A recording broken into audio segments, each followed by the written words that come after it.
আসসালামু আলাইকুম প্রিয় দর্শক। আজকে আলোচনার বিষয়, কিশোরগঞ্জ কি সত্যি ময়মনসিংহ বিভাগ থেকে বাদ পড়েছে? সামাজিক মাধ্যমে ছড়িয়ে পড়েছে নানা তথ্য ও বিভ্রান্তি। চলুন সত্যটা জেনে নেই। তার আগে চ্যানেলে নতুন হলে চ্যানেলটি সাবস্ক্রাইব করে সঙ্গেই থাকুন। আর ফেসবুক থেকে দেখে থাকলে ফেসবুক ফলো করে দিন।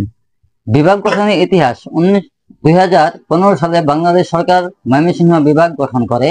এই বিভাগের 4টি জেলা ময়মনসিংহ, জামালপুর, নেত্রকোনা ও শেরপুর অন্তর্ভুক্ত হয়। কিন্তু শুরুতেই প্রশ্ন ওঠে, কিশোরগঞ্জ কেন বাদ?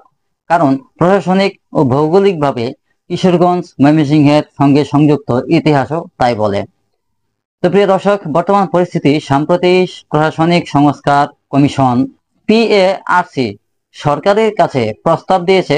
নতুন বিভাগ ও পুনর্বিন্যাস নিয়ে প্রস্তাবে বলা হয়েছে, কিশোরগঞ্জ সহ কিছু জেলা নিয়ে বিভাগ পুনর্গঠন করা যেতে পারে। তবে এখন পর্যন্ত সরকারি গেজেট বা চূড়ান্ত ঘোষণা হয়নি।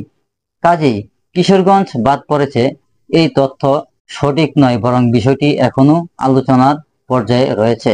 প্রিয় দর্শক, বিভ্রান্তি ও সতর্কতা থাকবেন, বিভ্রান্তি থেকে দূরে থাকবেন। সামাজিক মাধ্যমে কিছু অসত্য তথ্য ছড়ানো হচ্ছে, যেন কিশোরগঞ্জকে বাদ দিয়ে অবজ্ঞা করা হয়েছে। এসব বিভ্রান্তিকর তথ্য থেকে দূরে থাকুন।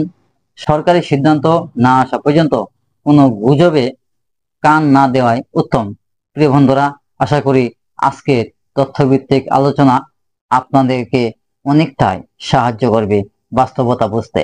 কিশোরগঞ্জ এখনো বাংলাদেশের প্রশাসনিক মানচিত্রে গুরুত্বপূর্ণ একটি জেলা।